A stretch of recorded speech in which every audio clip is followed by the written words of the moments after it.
when bad things happen, like the DC protests and riots, the thing that most people rush for always is how do we make sure it never happens again? And then they go right to let's use violence and defense to make that happen. Number one, the idea of it never happening again is pretty stupid. There's always going to be something like this. Always, you can't stop everything. So just that entire question's dumb.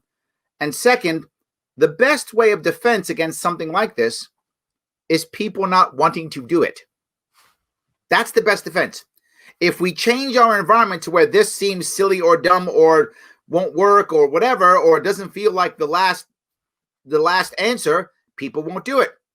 Now, many of you on the right were angry at me because I didn't immediately, during the summer, all the summer riots and protests, I didn't immediately condemn them all and tell them all they're horrible. And you got mad at me because when those kids were killed, I didn't immediately condemn everybody. A lot of you were mad at me. But I feel the same way now. What happened in DC was wrong. Of course it was. The summer riots and the burning of the building was wrong. Of course it was. I just had empathy for them then and for them now. When people do this, it's because they believe it's the only option, the right choice. Clearly it's not. Clearly that's wrong. But it's bad. And I said back then in the summer, I said, you don't just want to put everybody in jail. You don't just want to have more cops. That isn't the only answer. Let's make some change. This too. Putting up a fence around the Capitol doesn't stop people from being angry. Punishing them all, put them all in jail. That doesn't stop people from being angry. Does it mean no one should be punished? Of course not. If there's a ringleader who went there to do something bad, and I'm sure there were, punish those people or person, whatever that might be. Of course, the same with the people in the summer. If there's ringleaders out there trying to do bad stuff, get them absolutely 100%.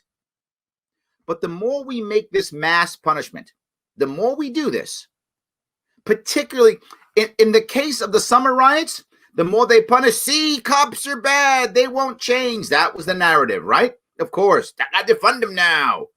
Now what's the narrative? If you start punishing people, what's the narrative now from the opposite side? See, this is what we talked about, suppressing us, silencing us. It plays into the narrative and makes things worse. Mass punishment makes things worse. I've been saying this forever. I've been saying this for literally years. I've been saying this. And again, it's happening again. And the first action is a knee-jerk reaction that is not going to make things better. But Larry, this is different. I hear it all the time. Larry, this one's different. Okay, yeah. For them, it's different because the elites, got their house invaded. So for them, it's different. But for us, it's another example of now the right be revolting where it was the left revolting last time, right? And the right exaggerated and said, it was a takeover, blah, blah. And the left now said, oh my God, it's a coup. It wasn't a coup. It was a riot. It was violence. Yes, it wasn't a coup. That's not what it was. You want to know what a coup is?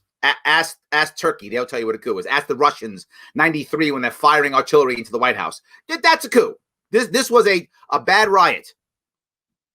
But again, they exaggerated when it came to the summer. They're exaggerating now, and they're making things worse. It's not helpful. It's not going to make things better. Now you might say, well, Larry, this is different. It's not different. Imagine, if you would, an environment where, give or take, I don't know, 25% of your population, not here, but just imagine, if you would, 25% of your population is actively engaged in a civil war, and they're using brutality like hatchets and knives and killing other people from the same country who are different for some reason, killing them. Now this war is over, and you got to unite that country. You might say, well, Larry, arrest all the people who were bad. No, that's Rwanda in the 90s. I think it was 1 million people killed over, and most of them with hatchets and machetes, horribly killed. What are you going to do? Put half of your population in jail? That'll solve the problem. No. You try to rebuild, of course. And that's far worse what happened here. Far worse. But that's a way where they didn't just go put everybody in jail. French mutiny of the French army, 1917. I'm going back a couple years now, about 100. Right? They start revolting. Tens of thousands, hundreds of thousands of Frenchmen revolt.